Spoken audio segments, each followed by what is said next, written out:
네, 앞서 뉴스 브리핑 통해서 예고해 드렸습니다만 이번에 자유한국당의 신임 원내대표 경선에서 원내 사령탑의 자리를 차지한 나경원 의원을 전화로 연결하겠습니다. 의원님 안녕하십니까? 네, 안녕하세요. 예, 축하드립니다. 예, 고맙습니다. 예. 어려운 시기 중책을 맡으신 소감 간단하게 좀 말씀해 주실까요? 네, 정말 녹록하지 않은 시기입니다. 당내적으로 또, 지금 현재 나라 상황이 굉장히 어렵지 않습니까? 네네. 그래서 어깨가 무거운데요. 특히 이제 국민의 먹고 사는 문제에 대해서, 어떻게 우리가 이 지금 경제 문제를 풀어야 될까? 이것이 가장 큰 숙제라고 생각을 합니다. 예, 한국당에서의 나경원 원내대표 선출의 이유는 무엇이었다고 보고 계시는지요?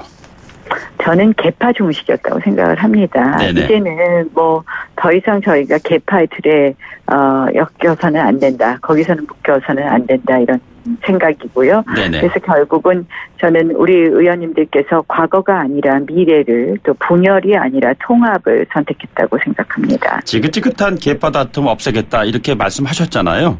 네, 예. 어떠한 방법으로 이 숙제를 해결하실 예정이신지요?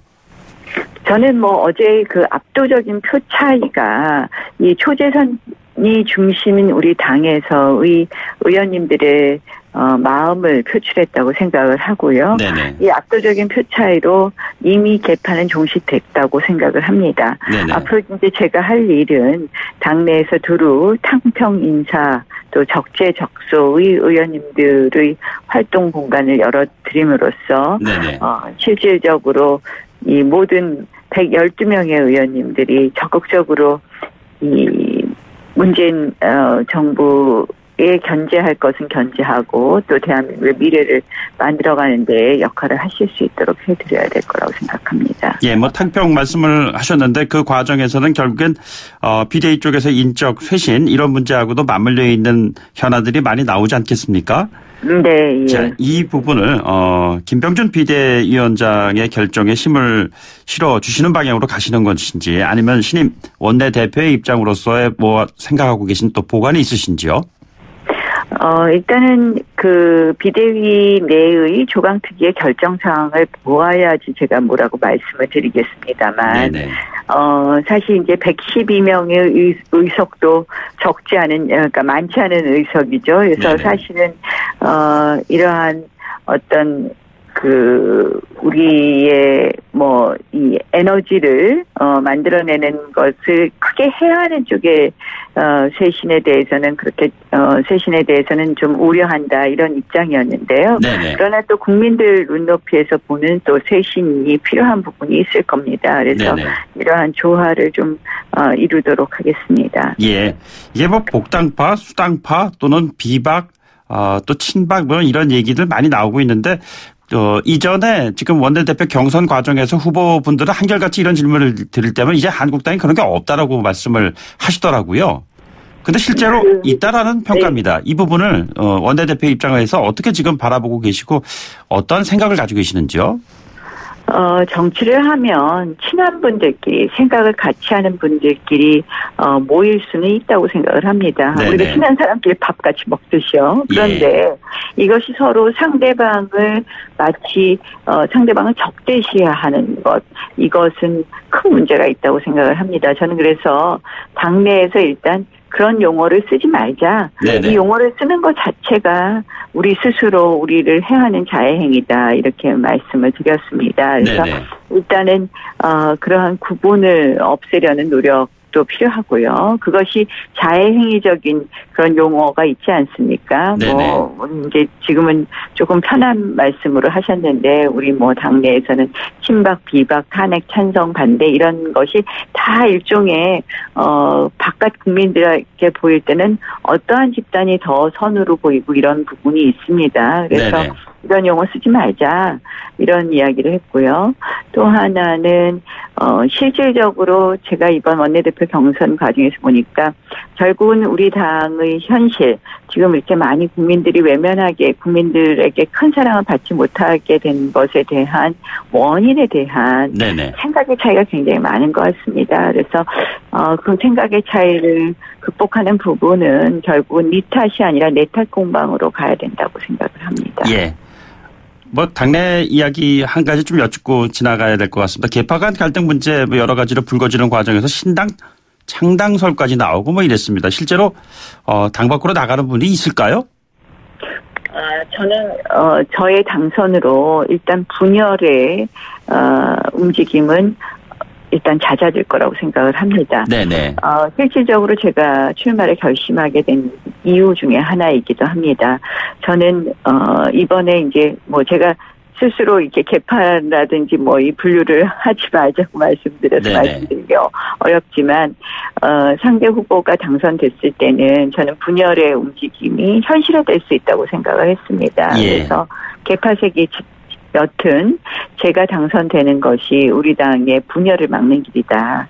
그래서 그런 의미에서 저는 저의 그 압도적 당선 자체가 개파를 끝내자는 의원님들의 의견이 모아진 것이고 네네. 그런 의미에서 분열의 움직임은 일단은 중단됐다고 생각합니다. 내부의 문제가 그런 방향으로 간다고 했을 때 외부에서 안으로 들어오는 사람을 염두에 뒀을 때요.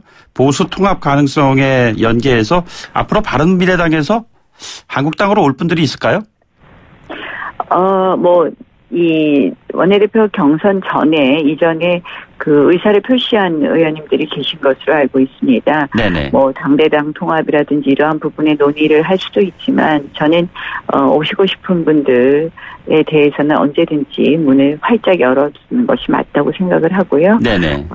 원내대표 경선이 끝났기 때문에 저희가 마다할 이유는 없다 이렇게 생각을 합니다. 일각에서는 나 의원께서 원내대표가 됐기 때문에 바른미래당 의원들이 오기는 좀 어렵게 되지 않았냐 이런 지적이 있습니다. 저는 그렇게 보지는 않고요. 네네. 특별히 제가 당선이 됐다고 달라진 것 없다고 생각을 합니다. 예. 아마 이제 조강특위가 본격적으로 새로운 당협위원장 공모 전에 이전에 입당들을 하실 거라고 생각을 합니다. 예. 국회 상황 관련해서 좀 여쭤보겠습니다. 야 3당이 예산안 강행 처리에 반발하면서 지금 단식 투쟁 중입니다. 두 대표께서는요. 직접 찾아가 보셨는지요? 오늘 이제 어제 바로 찾아뵙기에는 제가 이제 일의 순서가 있는데 네네. 국회의장을 오늘 찾아뵙고 오늘은 찾아뵈려고 합니다. 그 이후에. 예. 네.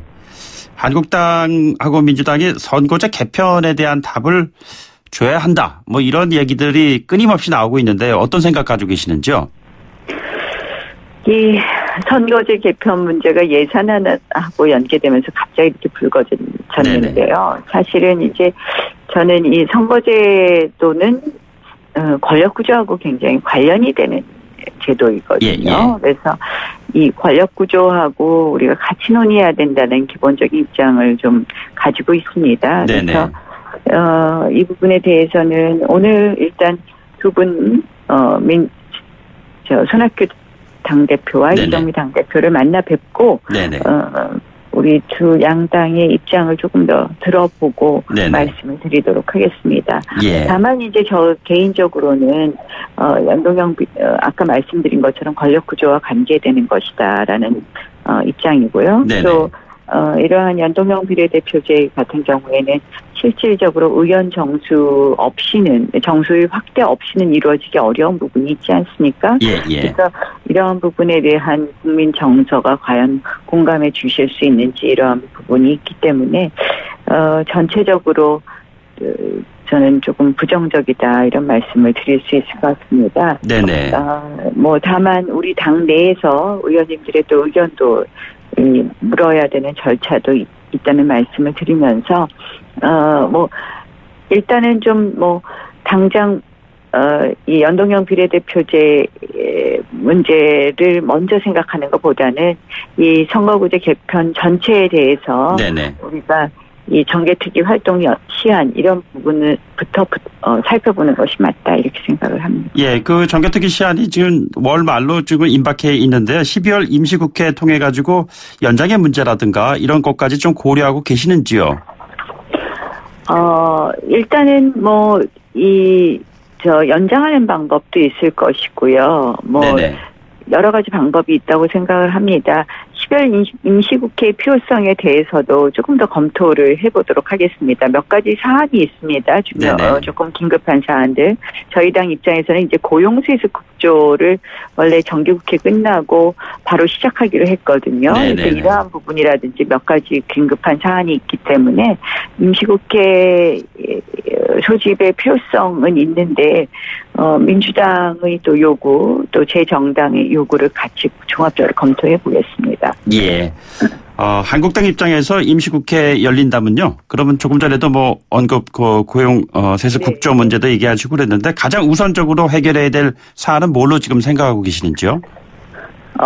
역시 고용세수 국조 부분이라고 생각을 합니다. 네네. 그리고 이제 탄력 근로제 확대에 관련된 법안도 빨리 마무리해야 된다고 생각을 하고요. 예. 네. 경제 문제 말씀하셨는데요. 지금 탄력 근로제 확대 관련해서 최근 2기 경제팀 출범했다는 신임 원내대표로서의 가지고 계신 생각은 주문은 어떤 것인지요? 전 크게 달라진 것이 없지 않나 그래서 매우 우려가 큽니다. 네네. 사실 이제 경제가 굉장히 한파인데요.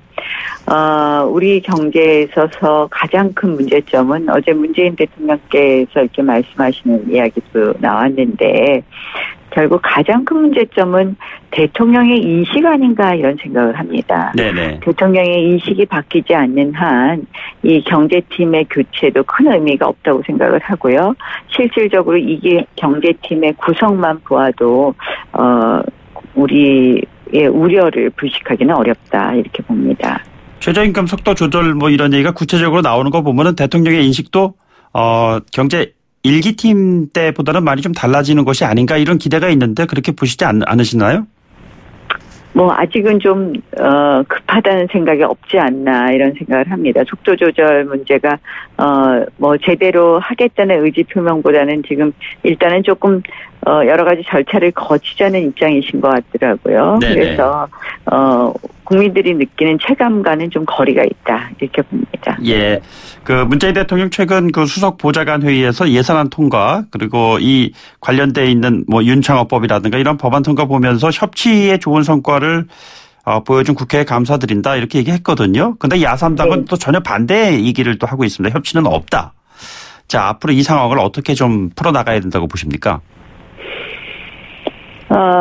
지금 이제 가장 큰 문제가 단식과 관련된 정치개혁 특위 선거구제 개편이라고 생각을 합니다. 그래서 제가 이제 아까 유보적인 말씀을 드렸는데요. 저희 이 문제를 어떻게 풀어가느냐가 아마 가장 선결적 과제다 이렇게 말씀을 드리고요. 네네. 이 문제가 정리되면 우리 야3당과 저희 당이 공조할 수도 있고 야3당이 민주당과도 공조할 수 있지만 또 다른 우리가 협치 모델을 만들 수 있다고 생각을 합니다. 예.